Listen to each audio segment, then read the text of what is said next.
Walaupun istilahnya tingkat kosong isinya rendah lah. Itu terus ada kesadaran, misalnya satu contoh misalnya gini tuh.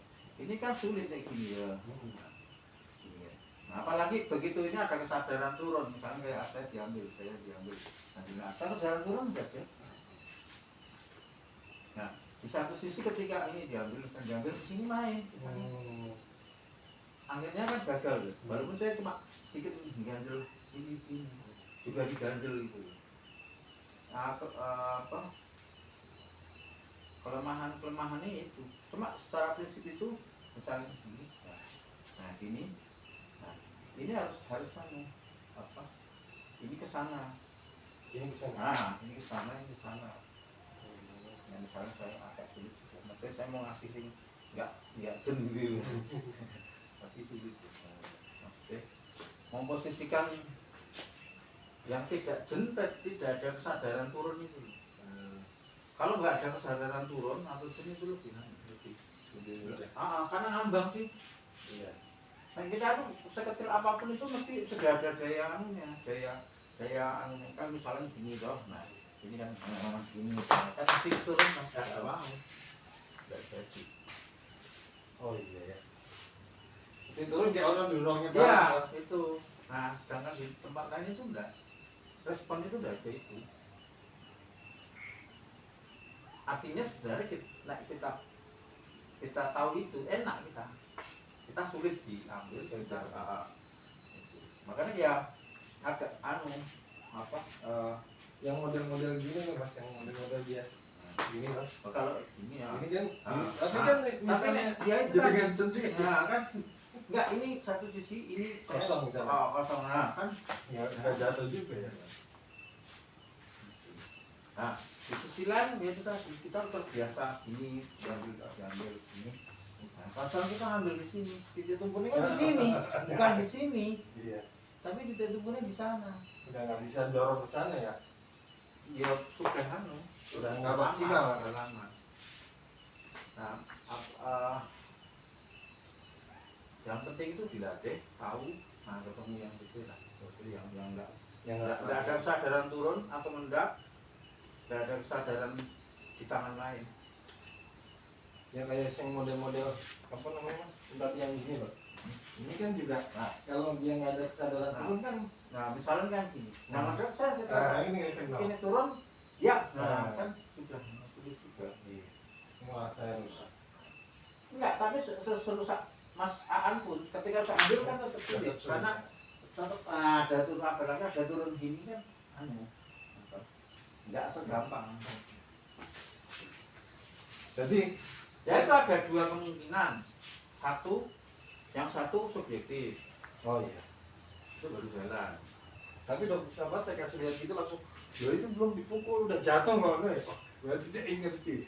Dokter sahabat harus ngerti. Ini kan kita susah ya mas jadinya.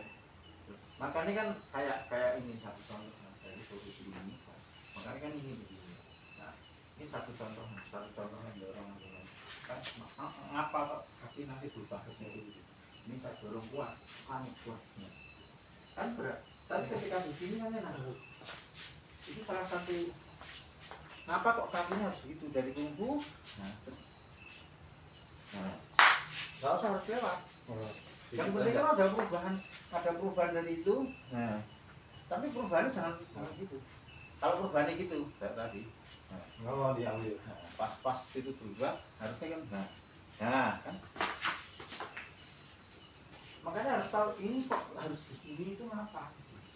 Ya itu yang lagi saya ini kalau lagi ngebayangin nih.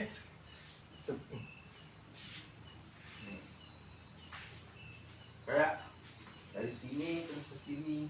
Nah, kita latihan di tongkat kan satu contoh. Ini saya di sini.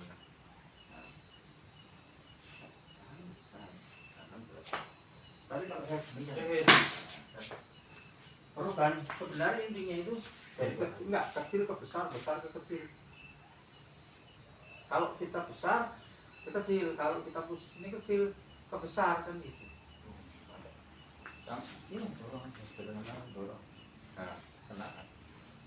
berubah lagi. Nah, kalau kakinya ini maju masuk. nah baliknya sih. Nah, nah kurang salah besar sama saya. Nah baru dorong kan. Nah, intinya untuk perubahan itu ada manfaat ya, termasuk tujuan Bukan nggak ada. Nah, seperti ini kan.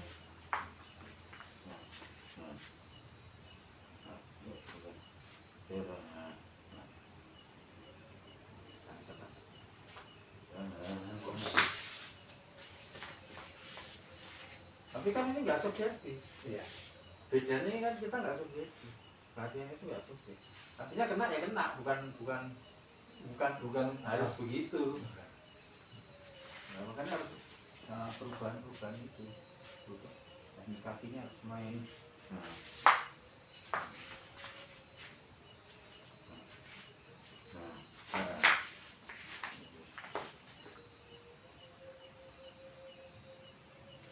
Kakinya. Nah, harus main misalnya kan gini kuat. Iya, iya.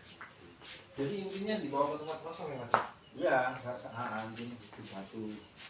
Nah, dorong. Nah.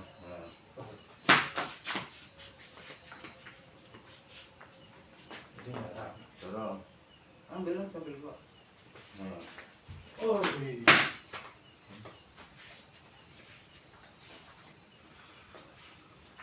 Enggak masalah.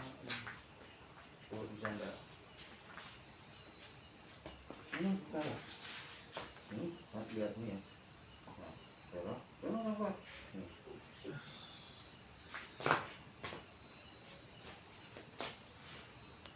Kan tindak kaki ini.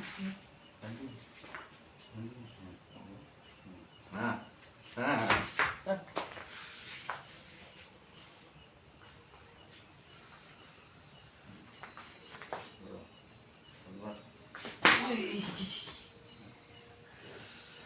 Sebenarnya kalau secara kuda-kuda ya dari kungfu, maku, siku, perubahannya kungfu, siku, jadi berubah ini, dan ini pindah besar, dari apa, kungfu ke maku. Ini perubahan kaki itu Perubahan kaki itu sendiri aja udah